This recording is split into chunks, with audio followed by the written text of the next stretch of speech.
마태복음 13장 18절에서 23절의 말씀입니다.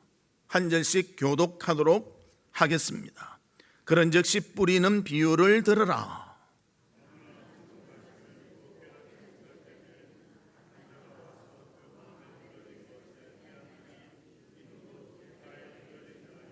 돌밭에 뿌려졌다는 것은 말씀을 듣고 즉시 기쁨으로 받되,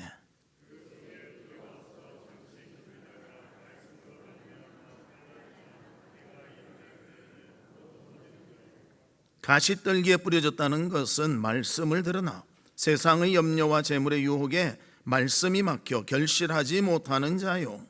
좋은 땅에 뿌려졌다는 것은 말씀을 듣고 깨닫는 자니 결실하여 어떤 것은 100배, 어떤 것은 60배, 어떤 것은 30배가 되느니라 하시더라. 아멘.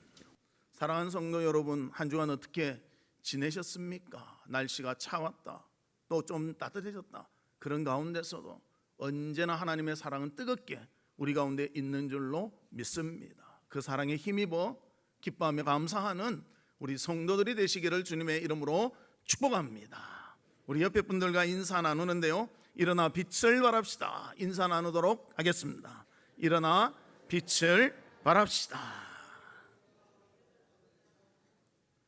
오늘 읽은 성경의 말씀은 우리가 많이 듣던 씨 뿌리는 비유에 관한 것입니다. 씨는 말씀을 말씀하고요, 밭은 그 말씀을 받는 사람들의 신앙의 자세를 말합니다. 이 신앙의 자세에 따라서 똑같은 말씀을 받지만 어떤 말씀은 아예 씨도 그 뿌리도 내리지 못하고, 어떤 말씀은 뿌리를 내렸다가 그냥 거기서 멈추게 되고, 어떤 것은 좀 자라지만 열매까지는 맺지 못하게 되고, 또 어떤 것은 열매를 맺어 30배, 60배, 100배의 결실을 맺게 되는 것입니다. 그래서 우리도 신앙생활에 있어서 무엇이 중요한가?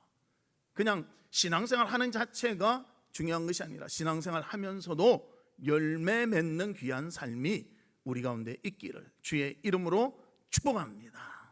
그러면 첫 번째로, 말씀은 들었자 자라지 못하는 경우가 있다는 것입니다. 본문 20절 21절에 보면 이렇게 표현합니다. 돌밭에 뿌려졌다는 것은 말씀을 듣고 즉시 기쁨으로 받되 그 속에 뿌리가 없어 잠시 견디다가 말씀으로 말미암아 환난이나 박해가 일어날 때에 곧 넘어지는 자요. 그렇게 말합니다. 즉 말씀을 받을 때는요, 감정적으로 할렐루야 아멘 하면서 기쁘게 받습니다.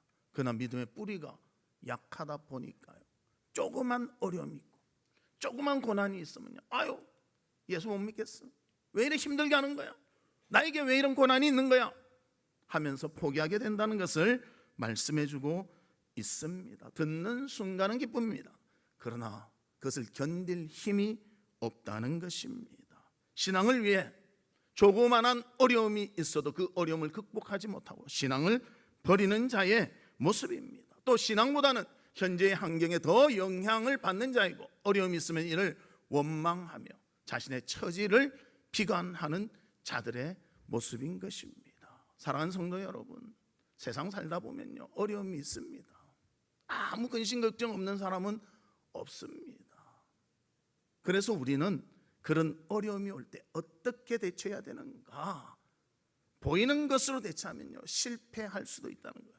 그러나 그 보이는 것이 영원한 것이 아니라 지금은 잠시 지나가는 것이요, 하나님께서 이기게 하시고 은혜를 베풀어 주실 것을 믿고 산다면 그 어려움은 모습이 다를 뿐 우리에게 오지만 우리는 극복하며 승리하며 살아갈 수가 있는 것입니다. 그래서 어려움을 만나면 왜 나에게만 어려움이 있을까? 그렇게 말씀하지 마시고요, 누구에게나 어려움이 있대 예수 그리스도를 힘입어 승리하며 살리라. 하나님 도와주시옵소서. 주님께 기도하며 말씀을 의지하며 승리하며 살아가는 우리 성도들이 되시기를 주님의 이름으로 축복합니다. 그래서 어려움을 어려움으로 보지 마십시오. 영원한 것이 아니라는 거예요. 참 그렇지 않습니까? 요즘 세상 사는데 점점 어려워집니다. 그럽니다. 제가 봐도 어려워요. 힘들어요. 그럴 때 우리가 낙담하며 살아야 되겠습니까? 아니요. 그 힘든 과정 계속 그렇게 왔는데 하나님이 견디고 이길 수 있도록 함께 주신 줄 믿습니다. 그래서 이 지금 보이는 어려움도 하나님이 도와주실 줄을 믿고 주님을 바라보며 믿음의 승리를 얻는 모두가 되시기를 주님의 이름으로 축복합니다. 하루살이와 모기와 파리가 하루 어울려서 너무너무 재미있게 놀았습니다. 그러고는 집에 가면서 그렇게 말했습니다. 내일 또 만나서 놀자. 파리와 모기는 괜찮은데 하루살이는 내일을 경험해 보지를 못했거든요. 이게 무슨 말인가?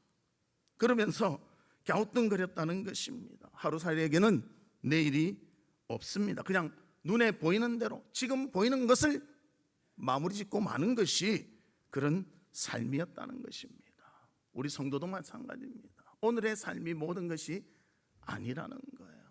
그러나 사는 거 보면 오늘의 모든 것 집중해서 뭔가 이루려고 사는 것이 우리의 모습입니다. 그러나 우리의 목표는 하나님께 두고 내일 모레 그 다음을 바라보며 오늘 하루로 만족하지 말고 오늘 하루의 어려움과 또 오늘 하루의 즐거움을 다 주님의 은혜로 감사하며 승리하며 살아가는 우리 성도들 되시기를 주님의 이름으로 축복합니다. 두 번째로는 말씀을 듣고 잘하려고 하지만 열매를 맺지 못하는 경우입니다. 오늘 본문 22절에 보면 이렇게 말합니다. 가시떨기에 뿌려졌다는 것은 말씀을 들으나 세상의 염려와 재물의 유혹에 말씀이 막혀 결실하지 못하는 자요. 세상의 염려거리 때문에, 재물의 문제 때문에 자라야 되는데요, 유혹거리가 생기면요 갈등하는 거예요. 그리고 어느 거 택할까 하다가 결정적인 순간 세상으로 가버리는 그러한 자, 비록 잘하지만 열매는 맺지 못한다고 성경은 말해주고 있습니다. 세상의 염려는 너무나 많은 것 같아요. 건강의 염려, 자식을 통한 염려, 주변의 환경 때문에 나타나는 염려, 또 여러 가지 사람과의 관계 속에서 나오는 그런 염려, 재물에 대한 염려, 참 염려거리는요 생각해보면 너무너무 많은 것 같아요. 별게 다 염려거리입니다. 그런데 그 염려거리 누구나 다 가지고 있는데, 나만 있는 것이 아니라 누구나 가지고 있는데 어떻게 대처하느냐? 이것이 지혜롭게 살아야 한다는 것입니다. 여러분 염려가 있으면 어떻게 하십니까? 그 염려 가지고 내 세상에 왜 나한테 이렇게 어려움이 있을까? 나는 왜 매일 이렇게 안 될까? 왜 이렇게 꼬일까? 그렇게 생각하십니까? 안 그러면 하나님이 내 편이 되셔서 나를 도우시고 나와 함께 하시고 하나님의 때가 된다면 나는 이것을 감당하며 이기며 승리하리라. 그렇게 사십니까? 염려 근심 속에 빠지면요 헤어나올 수가 없습니다. 염려가 또 염려를 낳게 만드는 것입니다. 그래서 우리는 염려거리의 영향력을 받는 자가 아니라 그것에서 해방된 자로서 예수 그리스도의 은혜로 죄 사함 받은 자로서 기쁨으로 모든 것을 감당하는 그런 성도가 되시기를 주의 이름으로 축복합니다. 만약 그 염려와 유혹을 이기지 못하면 우리의 신앙의 사람이 멈춰버리고 만다는 것입니다. 열매 맺을 수가 없다는 것입니다. 그래서 염려와 근심은 하나님에 대한 원망으로 또 나타나게 되는 것입니다. 우리 이스라엘 백성들을 보면요 광야를 지나갈 때 이런 모습을 발견하게 됩니다. 어쩔 때는 물이 떨어져서, 어쩔 때는 대적을 만나서, 어쩔 때는 고난의 시간이 되어서, 또 가나안을 정탐하고도 그에 대한 대책이 없어서 그들은 염려하며 근심하게 되었습니다. 그리고 그 근심과 염려가 모세에 대한 원망으로 나타나기도 한다는 것입니다. 출애굽기 15장 23절과 24절에 보면 마라에 이르렀더니 그곳 물이 써서 마시지 못하겠으므로 그 이름을 마라라 하였더라. 백성이 모세를 원망하여. 광야의 길은요 같이 걷는 것입니다. 모두가 처음 경험하는 것입니다. 그런데 목이 말라왔습니다. 물이 좀 있었으면, 그러고 가다 보니까 물이 있는 거예요. 야, 물이다. 그래서 마셔봤더만요 먹을 물이 아닌 거예요. 먹으면 몸을 상하게 하는 그런 물이었다는 것입니다. 그때 어떻게 합니까? 모세를 원망. 왜 우리를 여기로 끌고 와서 이렇게 고생을 시키냐 하면서 원망했다는 것입니다. 그들이 가는 길은 하나님이 약속하신 약속의 땅을 향한 길이었습니다. 그러나 그 과정 속에서 어려움이 있고 힘든 것이 있으니 원망하며 불평하게 되었다는 것입니다. 그래서 출애굽기 16장 3절에 그들의 심정을 이렇게 토로합니다. 이스라엘 자손이 그들에게 이르되 우리가 애굽 땅에서 고기 가마 곁에 앉아 있던 때와 떡을 배불리 먹던 때에 여호와의 손에 죽었더라면 좋았을 것을 너희가 이 광야로 우리를 인도해내어 이 온 회중이 줄여 죽게 하는도다. 이제 만나만 먹다 보니까요, 고기도 먹고 싶고 딴 것도 먹고 싶은데 매일매일 만나 먹어야 되다. 내리는 것은 만나 아닙니까? 찢어 먹고 볶아 먹고 삶아 먹고 생으로 먹고 매일매일 똑같은 거 보니까 아이고 이래서 어떻게 사냐. 하나님 그래서 메추라기를 주십니다. 질려버리도록 주십니다. 우리는 어떻게 살고 있습니까? 매일매일 삶에 감사합니다. 매일매일 삶이 똑같을 수도 있잖아요. 1년 내도록 똑같을 수도 있어요. 왜 나는 변화도 없고, 왜 나는 뭐 이렇게 확 승진하는 것도 없고, 왜 이래 나는 어려운가, 왜 이래 나는 힘든가, 그렇게 생각하십니까? 하루하루 만나를 공급하시는 주님의 손길을 보고 감사하며 살아가고 있습니까? 그래서 출애굽기 16장 12절에 이렇게 말씀하십니다. 내가 이스라엘 자손의 원망함을 들었노라. 그들에게 말하여 이르기를 너희가 해질 때에는 고기를 먹고 아침에는 떡으로 배부르리니 내가 여호와 너희의 하나님인 줄 알리라 하라 하시니라. 원망불평해 하나님 우리의 마음을 아시고 채워주시고 공급해 주시는 분이 바로 하나님이십니다. 그래서 우리는 원망하지 말고요, 공급해 주실 하나님을 믿고 감사와 찬송을 드릴 수 있는 우리 성도들이 되시기를 주님의 이름으로 축복합니다. 그래서 그들이 불평하니까요, 결과가 어떻게 나타나는가? 어른 장정이 출애굽할 때 60만 명이었습니다. 그런데 가나안에 들어간 20세 이상의 남자 장정은요 2사람밖에 없었습니다. 여호수아와 갈렙입니다. 40년 동안 하나님께서 그들을 믿음 가운데 훈련시키기 위해서 믿음이 갖춰지지 않으니까 가나안에 들어가는 열매를 맺지 못하도록 만드시고 말았다는 것입니다. 사랑하는 성도 여러분, 지금 힘드시지요? 이게 언제까지 갈지 갑갑하지 않습니까? 답답하지 않습니까? 그것만 생각하면 참 힘들지만 주님 바라보며 주께서 이루어 주실 것이다, 주께서 내 편이 되어 주실 것이다, 그 믿음으로 승리하는 모두가 되시기를 주의 이름으로 축복합니다. 가나안으로 가는 광야의 길이요 40년이었습니다. 아브라함이 아들을 얻기 위해서 기다린 날짜가 25년이었습니다. 그러나 그들은 믿음을 가지고 저버리지 않고 하나님의 약속을 의지하며 승리의 삶을 살았다는 것입니다. 어떤 글에 보니 이렇게 표현하고 있습니다. 은혜를 망각한 이스라엘 백성들처럼 염려와 불평하며 산다면 오늘날 우리들도 그들과 조금도 다를 바가 없습니다. 우리도 불평하며 산다는 것이죠. 우리가 하나님의 은혜와 은총으로 오늘의 복을 얻었음에도 불구하고 우리가 하나님 앞에 감사하기는커녕 염려와 근심에 쌓여 산다면 얼마나 배은망덕한 모습입니까? 염려는 영적 생활의 부족에서 나옵니다.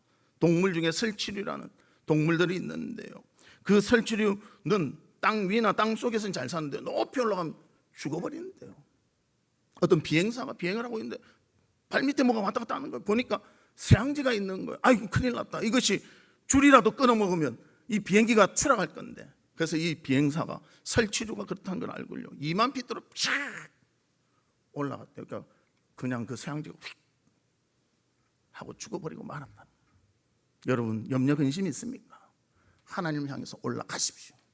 간구하십시오. 주님 의지하십시오. 그때 이길 줄로 믿습니다. 많은 사람들이 포기를 해요. 내 생각에서 그냥 끊어버려요. 내 생각으로 살 것 같으면 왜 믿음을 갖습니까?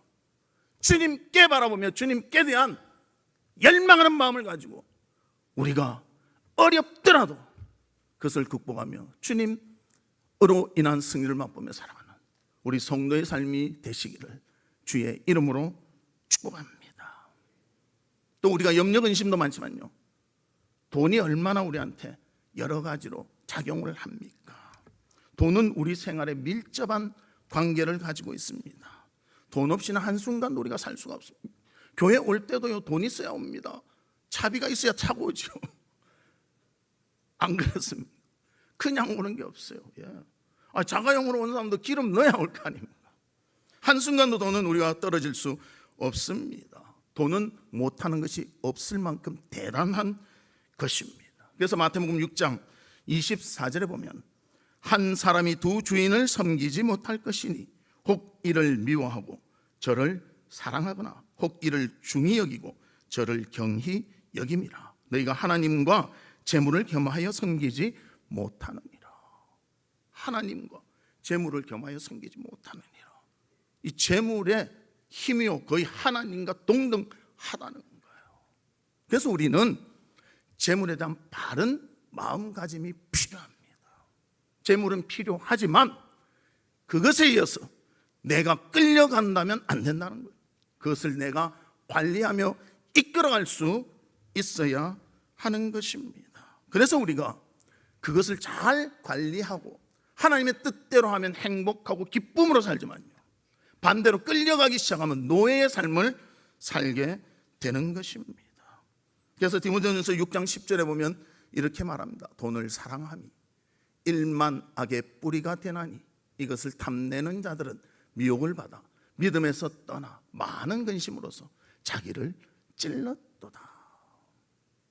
돈이 있지만요, 그 돈을 하나님의 뜻대로 알고 우리가 거기에 의존하지 아니하며 그것을 다스리며 살 수 있는 우리가 되시길 바랍니다. 돈은 선하지도 악하지도 않습니다. 그러나 그 돈을 쓰는 사람이 어떻게 하느냐에 따라서 선해질 수도 있고 악해질 수도 있는 것입니다. 그래서 부자로서 최고의 많은 것들을 누렸던 솔로몬이 전도서에서 이렇게 고백합니다. 전도서 2장 8절과 11절에 보면 은, 금과 왕들이 소유한 보배와 여러 지방의 보배를 나를 위하여 쌓고, 이 보배들 전부 조공받고 이래가지고 꽉 쌓아놨습니다. 그래서 그것을 쓰다 보니 어떻게 되었는가? 내가 수고한 모든 것이 다 헛되어 바람을 잡는 것이며 해 아래 무익한 것이로다. 돈 쓸 만큼 써본 사람이 뭐라고 말하는가? 이거 정말 쓰임 있겠다 생각했는데 써보니 바람을 휙 잡는 거지. 잡을 수가 없고 다 헛된 것이도다. 그렇게 고백하고 있습니다. 그래서 우리는 모든 것에 의해서요, 하나님 앞에 바로 서고 하나님이 원하시는 대로 물질도 사용하며 사시는 우리 성도들 되시기를 바랍니다. 많은 사람들이 좋은 대학 가려고 합니다. 또 좋은 대학 가서 좋은 데 취직하려고 합니다. 또 그래서 많은 재물을 얻으며 살기를 원합니다. 그렇다고 그게 다 되는 것이 아니지요. 돈이 할 수 있는 것이 있고 할 수 없는 것이 있다는 것입니다. 돈으로 죄를 없앨 수 없습니다. 돈으로 구원받을 수 없습니다. 돈으로 모든 것을 만족시킬 수 없다는 것입니다. 그래서 돈에 대한 바른 철학을 가지고 돈에 지배당하는 것이 아니라 돈을 지배할 수 있는 우리 성도들이 되시기를 주의 이름으로 축복합니다. 어떤 책에 보니 돈에 대해서 이렇게 말하고 있습니다. 여러분 잘 좀 기억하시고 그렇게 사시면 좋겠습니다. 돈 버는 자의 주의할 점 첫 번째, 생명을 희생하면서 돈을 모아서는 안 된다. 돈 때문에 내 생명에 지장받으면 안 된다는 것이죠. 어떤 사람은요, 생명도 좋으니 돈만 생기면 된다. 제발 그러지 마십시오. 생명보험 타면 누가 이익 봅니까? 그거 넣어놓은 사람은 아무 이익도 없어요. 나머지 가족이 이익을 보지. 나머지 가족을 위해서, 사실 우리가 말 그래 하지만요, 정말 가족을 위해서 목숨을 다 줄 수 있습니까? 다 준다는 사람은 없습니다. 두 번째, 양심을 속여서 돈을 모아서는 안 된다. 정직하게 벌어라는 것이죠. 세 번째, 타인의 소유를 침해해서는 안 된다. 내가 벌기 위해서 남한테 피해 주기까지 해서는 안 된다는 것입니다. 네 번째, 타인의 몸에 해독을 끼쳐서는 안 된다. 내가 돈 때문에 남한테 몸에 어려움이 있도록 하면 안 된다는 것입니다. 다섯 번째, 타인의 영혼을 멸망시켜가면서 모아서는 안 된다. 내가 돈 때문에 남의 영혼이 실족하게 만들어서는 안 된다는 것입니다. 마지막 여섯 번째, 계명을 범하면서 모아서는 안 된다.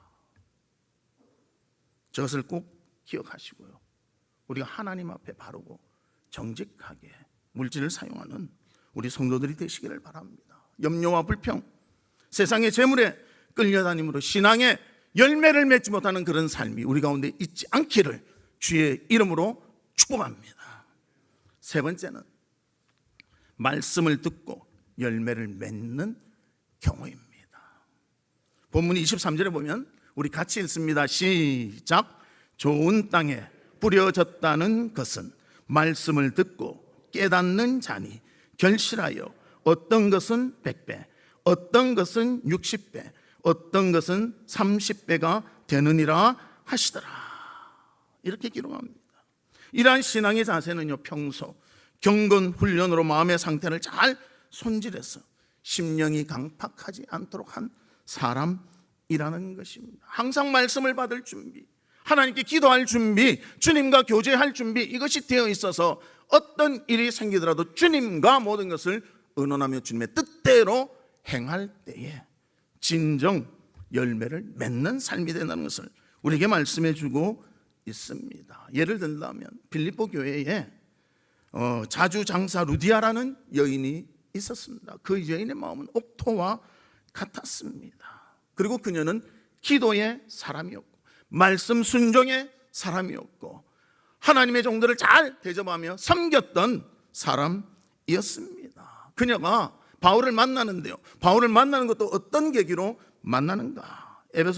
사도행전 16장 13절 14절에 보면 안식일에 우리가 기도할 곳이 있을까 하여 문 밖 강가에 나가 거기 앉아서 모인 여자들에게 말하는데 두아디아 시에 있는 자주 옥감 장사로서 하나님을 섬기는 루디아라 하는 한 여자가 말을 듣고 있을 때에 주께서 그 마음을 열어 바울의 말을 따르게 하신지라. 기도할 장소를 찾다가 기도하는 여인들이 있어서 거기에 가서 같이 어떻게 기도할 수 있는가 물어볼 때 거기에 루디아가 있었다는 것입니다. 기도의 사람이었다는 것입니다. 우리도 기도할 때 하나님의 영광이 우리 가운데 이루어질 줄로 믿습니다. 기도해야 됩니다. 기도는 영혼의 호흡이라고 하지 않습니까? 호흡이 그치면 죽는 것입니다. 그런데 기도 그치면서 내가 죽는다 이래 생각하는 사람 없잖아요. 내 영혼이 죽어간다 생각하는 사람 없지 않습니까? 내 영혼이 죽는다, 그 마음을 가지고 기도에 힘쓰시기를 바랍니다. 그리고 또 그는 바울의 말을 들을 때요 깨닫게 되고 감사하게 되고 그 말씀에 순종하는 삶을 살게 됩니다. 그리고 루디아는 그 집을 제공함으로 인해서 빌립보 교회가 시작되는 그런 장소가 되었다는 것입니다. 또 주의 종을 열심히 섬겼던 헌신적인 여인이었습니다. 그래서 빌립보 교회 이 루디아의 헌신이 있었기에 섬김이 있었기에 그 교회가 시작될 수가 있었다는 것입니다. 사랑하는 성도 여러분, 우리가 기도하는 자가 되시기를 바랍니다. 말씀에 순종하는 자가 되시기를 바랍니다. 섬기는 아름다움이 있기를 바랍니다. 그것을 통해서 하나님이 열매 맺도록 우리를 지켜주시고 보호하시고 함께해 주십니다. 어떤 장로님이 피난하여 이북에서 이남으로 오셨습니다. 그런데 이렇게 피난할 때 급해서 꼭 중요한 것을 담는데요 뭘 막 집어넣는 거예요. 그래서 부인이 묻는 거예요. 여보 뭘 넣는 거예요? 보배 이거보다 중요한 거 없어. 이거 꼭 가져가야 돼 하고 가방을 듣는데 묵직한 거예요. 그래서 이제 한국으로 이남으로 내려왔습니다. 이곳에서 약국을 했었어. 잘 되고 자녀들도 잘 키우고 또 부자도 되고 또 많은 사람들 돕는 그런 좋은 일들을 많이 하셨습니다. 그래서 이제 넉넉하게 됐을 때 부인이 남편에게 물었습니다. 그때 우리 피난 올 때 가지고 온 보배, 그게 뭔가 내 궁금한데 좀 보여줄 수 있어요? 아이, 보여주지. 그리고 가방을 띄역띄역해서 뚝 빼는데 보니까 커다란 성경이었습니다. 아니, 이거 말고 들고 올 거 많은데 하필 이걸 들고 왔어. 그러니까 남편이, 장로님이 그렇게 말했다고 합니다. 여보, 우리가 빈손 아무것도 가지지 못하고 정말 목숨만 살아서 이 남에 왔는데 하나님이 축복해 주시고 하나님 말씀에 순종하고 하나님 뜻대로 사니까 이렇게 축복해 주신 거 아니에요. 그래서 나는 성경을 중요해서 갖고 오고 틈틈 날 때마다 성경 보면서 말씀대로 살려고 노력했다고. 그래서 하나님이 이것을 이루어 주셨잖아. 그러니까 아내가 그 이야기를 들으면 맞는 말씀이네요. 그렇게 했다는 것입니다. 여러분들 눈에 보이는 것, 그것이 급하지요. 빨리 해야 되죠. 그러나 급한 것도 중요하지만 중요한 것을 해야 되고 가치 있는 것을 해야 하는 것입니다. 열매 맺는 것은 하나님과의 교제요, 기도요, 말씀이요, 이웃을 살피며 사랑하는 것입니다. 이 귀한 삶을 살아감으로 하나님이 주신 놀라운 열매를 맺는 귀하고 복된 삶이 우리 가운데 있기를 주님의 이름으로 축복합니다. 말씀의 결론을 맺겠습니다. 우리는 예수님을 믿기에 항상 예배를 드립니다. 또 여러 가지 활동을 통해서 말씀을 듣게 됩니다. 그 말씀을 내 것으로 삼고 순종하며 살아가는 우리 성도들 되시기를 바랍니다. 환난과 어려움이 있다고 포기하지 마시길 바랍니다. 돈의 유혹과 여러 가지 유혹이 있더라도 그것을 극복하시기를 바랍니다. 그리고 말씀에 결실을 맺어 하나님께 영광 돌리며 우리도 하나님이 주신 놀라운 복과 은혜를 누리는 귀하고 복된 삶이 우리 가운데 있기를 주님의 이름으로 축복합니다. 이 시간 우리 같이 기도하는데, 하나님 아버지, 진정 말씀을 듣고 우리에게 환난과 박해가 있다고 그것을 포기하지 말고, 또 유혹이 있다고 그것에 넘어가지 말고 끝까지 말씀을 지켜 열매 맺도록 우리를 지켜봐여 주시옵소서. 우리 다 같이 통성으로 기도하도록 하겠습니다. 하나님 아버지, 주님의 은혜와 사랑을 감사합니다.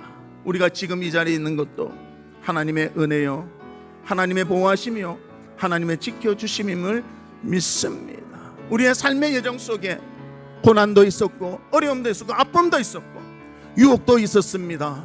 그러나 우리가 세상을 보지 않고 하나님을 바라볼 때 모든 것을 이기며 승리하며 이 자리에 선 줄로 믿습니다. 아버지 하나님, 계속적으로 주님 바라보며 믿음의 발걸음을 걷는 저희들 될 수 있도록 주님 축복해 주시고 함께해 주시옵소서.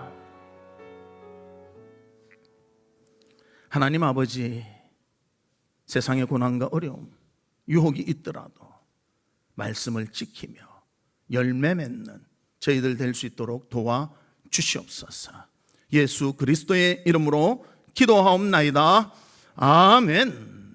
지금은 우리 주 예수 그리스도의 은혜와 하나님의 무한하신 사랑과 성령님의 감화 감동 위로 교통하심이 고난과 유혹이 있더라도 그것을 이기며 주의 말씀 가운데 순종하여 열매 맺기를 소망하는 우리 사랑하는 성도들 위에와 성도들의 가정과 나가는 직장과 행하는 사업과 바라고 소원하는 모든 일들 위에 지금으로부터 영원토록 함께 있을지어다. 아멘.